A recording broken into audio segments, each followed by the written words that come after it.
Hi friends, அனைவருக்கும் இனிய காலை வணக்கம்.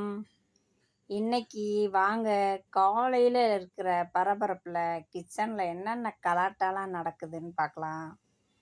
வாங்க பார்க்கலாமா? இன்னைக்கு சாதம் வெந்துக்கிட்டு இருக்கு. அதுக்கப்புறம் பார்த்திங்கன்னா கருணக்கிழங்கு வாங்கினேன் சந்தையில், ரொம்ப நாள் ஆச்சு. அதனால் கருணக்கிழங்கு வச்சிடலான்னு சொல்லிட்டு பழைய கிழங்கு தான் அப்படியே குக்கரில் வேக போட்டேன். இப்போ என்னென்னு பார்த்தீங்கன்னா கருணக்கிழங்கு புளிக்குழம்பு,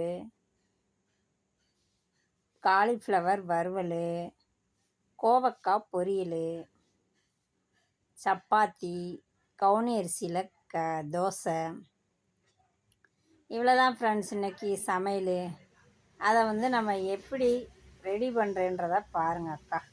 ஒவ்வொன்றும் கூடயும் ஒவ்வொரு மல்லுக்கட்டு தான். இது பார்த்திங்கன்னா தக்காளி நறுக்கவே வராது, வலிக்கிட்டு போகும். அதுக்கப்புறம் பார்த்திங்கன்னா தேங்காய், அங்கே பாருங்க, தேங்காயை எடுக்கவே முடியாது. எங்கள் மாம்ஸ் எடுத்து கொடுங்கன்னு சொன்னேன். அவர் நல்லா சில்லு போடுவார். இந்த பலசர கடையில் சில்லு கொடுப்பாங்களா, முந்தியெல்லாம் எல்லாருமே நம்மளாம் சில்லில் தான் வாங்கியிருப்போம்.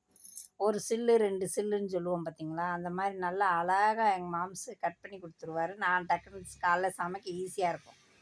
பார்த்திங்கன்னா 2-3 நாளாக நானும் மறந்துடுறேன், லைவ் போடுறதில்ல, நைட்டு டிஃபன் பண்ணுறதில்ல, இல்லை வேறு ஏதாவது ஒரு வேலையில் மறந்துடுறேன். அவரும் வந்தோடனே சாப்பிட்றாரு, டிவியை பார்த்துட்டு தூங்க போயிடுறாரு பார்த்துக்கோங்க.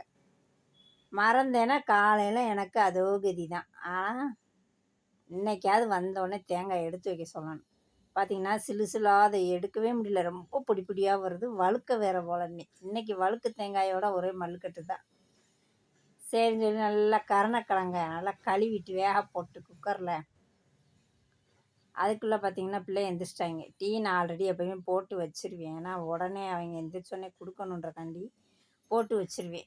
வச்சுட்டு அப்போதைக்கு லைட்டாக சுட வச்சு எடுத்து கொடுத்துக்குருவேன். என் மகளுக்கு வேறு இன்றைக்கி காலேஜ் லீவு. அதனால் என்ன பண்ணேன், 2 பேரையும் 8 மணிக்கு தான் எழுப்புனேன். அவன் ஆல்ரெடி என் மகன் 8 மணிக்கு தான் எழுந்திருப்பான். அதனால் பாப்பா தூங்கட்டும் கொஞ்சம் அப்படின்னு விட்டுட்டு 8 மணிக்கு தான் எழுப்பினேன். எழுப்பி டீயை கொண்டு போய் கொடுத்தாச்சு. போட்டு வச்சிட்டோம்னா ஈஸியாக இருக்கும். அடுப்பில் வேலையில் இருக்கும்போது அதை வேறு போட்டோம்னு வச்சுக்கோங்க, நேரம் ஆகும். அதனால் கருணக்கிழங்கு புளிக்குழம்பு செய்ய ரெடி பண்ணியாச்சு.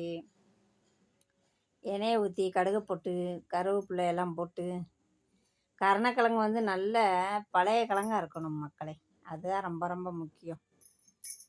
குக்கரில் கருணக்கிழங்கு வெந்துருச்சு. ரைட்டு, அதை உரித்து கட் பண்ணி போட்டுடலாம். இன்னொன்று உங்களுக்கு சொல்லணும், இப்போ கருணக்கிழங்கு தோலை குப்பையில் போடாதீங்க மக்களே, அதில் நிறைய சத்து இருக்குது.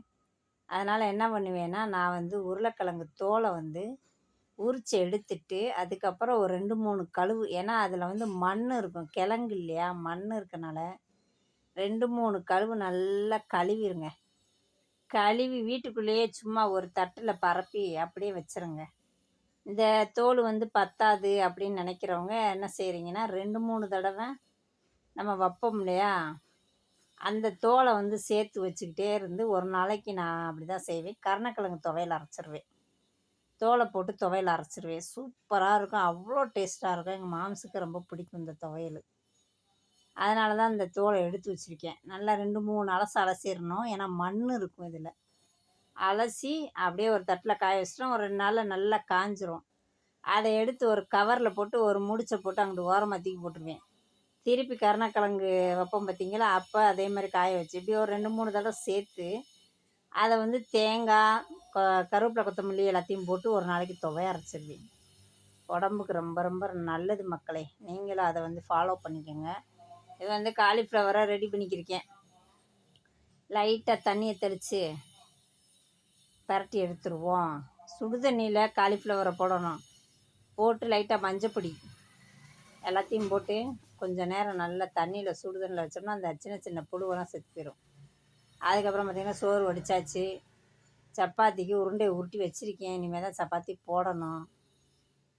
காலிஃப்ளவர் அதுக்குள்ளே ரெடி ஆயிடுச்சு. காலிஃப்ளவர் ரெடி ஆனோடனே ஒரு ஹாட் பாக்ஸில் எடுத்து வச்சுட்டு அதுக்கப்புறம் பார்த்திங்கன்னா சப்பாத்தி போட கிளம்பினேன். ஏன்னா காலையில் டிஃபன் என் மகன் 9:30க்கு கிளம்பிடுவான். இன்றைக்கி ரொம்ப லேட். என்னாமான்னுக்கிட்டு இருந்தேன்.